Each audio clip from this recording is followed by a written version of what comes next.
আর আমরা সকাল ৭টা থেকে প্রায় ৫ থেকে ৬টা পাম্পে ঘুরে কোথাও তেল পাচ্ছি না। সেনা কল্যাণ পেট্রোল পাম্পে অলরেডি ব্যানার দিয়ে দিছে অকটেন নাই। আমাদের এই যে আমাদের সরকার মহল থেকে কর্তৃপক্ষ বারবার একটা কথাই বলতেছে যে তেলের সংকট নাই, তেলের সংকট নাই। কিন্তু আমরা যারা মোটরসাইকেল বাইকাররা আছি, আমরা যখন পাম্পে যাই আমাদের মতো অসহায় আর কেউ নাই।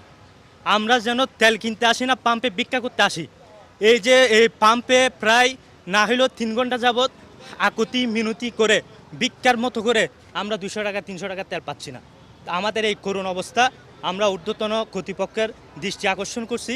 আপনারা শুধু শুটেড বুটেড হয়ে এসি রুমে বসে তেলের সংকট নাই, দেশের সংকট নাই, অভাব নাই, এসব ভাওতাবাজি না করে আমাদের আসলে বাস্তবতায় ফিরে আসুন।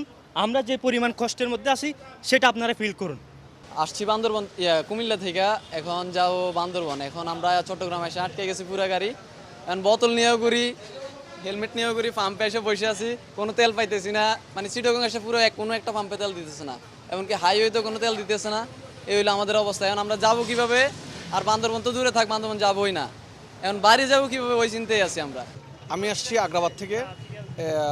সবসময় দেখে আসছি কিউসি সবসময় তেল দিয়ে গেছেন এবং হাক্কানি পাশে সেনা কল্যাণ এরা সবসময় তেল দিয়েছেন। এখন ইদানিং দেখছি এরা অক্টেনে লেখা থাকে।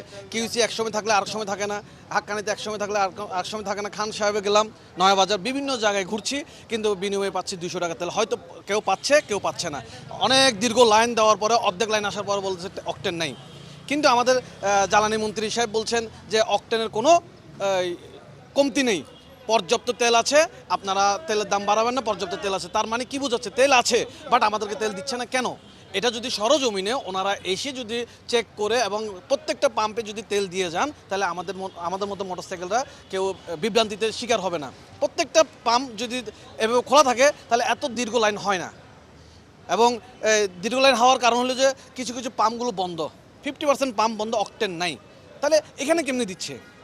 কিছু জায়গায় দিচ্ছে, কিছু জায়গায় দিচ্ছে না। তার মানে কি বোঝাচ্ছেন? থাকলে সব জায়গায় থাকবে, না থাকলে কোনো পাম্পেই থাকবে না। আমরা বুঝি একটু, যার কারণে আমরা এখন সবাই মিলে অনেক কষ্ট করে রোদে দাঁড়িয়ে আছি। আজকে আমি দাঁড়ালাম, এরকম অনেক আছে মোটরসাইকেল চালিয়ে জীবিকা অর্জন করে বাসার ফ্যামিলি চালাচ্ছে, কিন্তু ওরা দেখা গেল যে 5 ঘন্টা 6 ঘন্টা দাঁড়িয়ে আছে, কিন্তু কোনো ইনকাম নেই। ওরা কীভাবে চলবে? তা আমি সরকারের প্রতি দৃষ্টি আকর্ষণ করছি, আপনারা এই জিনিসটা একটু ভালো করে দেখেন। আমরা ঢাকা গাজীপুর থেকে আসছি, আমরা গেছিলাম রাঙামাটিও ঠিক মতন তেল পাইনি, অনেক ক্রাইসিসের মধ্যে। তো এখন গাড়িতে হয়তো 1-2 লিটার তেল আছে, ঢাকা পর্যন্ত যাওয়ার মতন নাই। তো এখানে আসছে, এক ভদ্রলোক বললো যে এখানে তেল আছে, তো এখানে আসলাম। এখন যেই সিরিয়াল দেখতেছে, এই সিরিয়াল আমাদের মানে সাহায্য চাইলাম যে আমাদের একটু সিরিয়ালে একটু আগে যদি দেয় তাহলে ভালো, তো আমরা ঢাকা এখন যাইতে পারবো। কারণ আমাদের যাইতে আপনার 8টা-9টা বাজবে এমনিতেই। আর যদি আরও সিরিয়ালে দাঁড়ায় তাহলে তো আজকে রাত পার হয়ে যাবে এই অবস্থা। এখন এই তেল পাইতেছি না।